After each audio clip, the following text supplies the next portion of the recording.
Thatcher's policies came to define life in Great Britain in the 1980s. She found a kindred spirit in former President Ronald Reagan, the keepers of the special relationship between Britain and the U.S. And together, they became the architects of a golden age of conservatism. He called her the best man in England.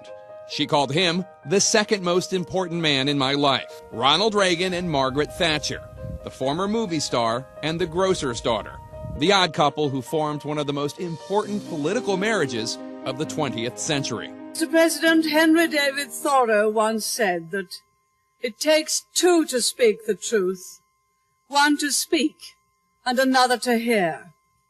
Well, sometimes one of us has spoken and sometimes the other. But together, Mr. President, I would like to think that we have spoken the truth. Thatcher's words in 1981 when she was President Reagan's first foreign guest to the White House. But the mutual admiration began long before that, when Thatcher's late husband Dennis Thatcher caught a speech by Reagan years before.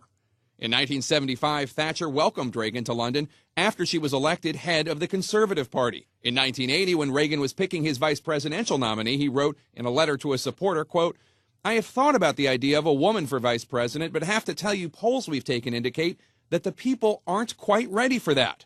I don't understand it, because I'm a big fan of Margaret Thatcher." She has been a staunch ally, my political soulmate, a great visionary, and a dear, dear friend.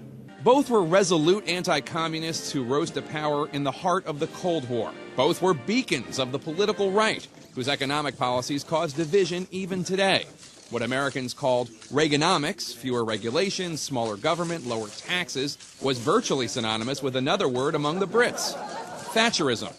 It was closer ideologically and warmer personally than any relationship between any other British Prime Minister and any other American president. Jeffrey Smith, who wrote a joint biography on Thatcher and Reagan, recalls that it was Thatcher who convinced Reagan that Mikhail Gorbachev was a Soviet leader with whom they could finally do business. She phoned Reagan and said, "I have just met this new leader of the Soviet Union.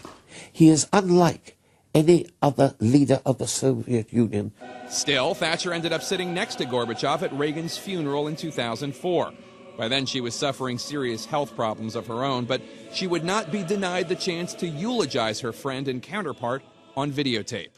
We have lost a great president, a great American, and a great man, and I have lost a dear friend.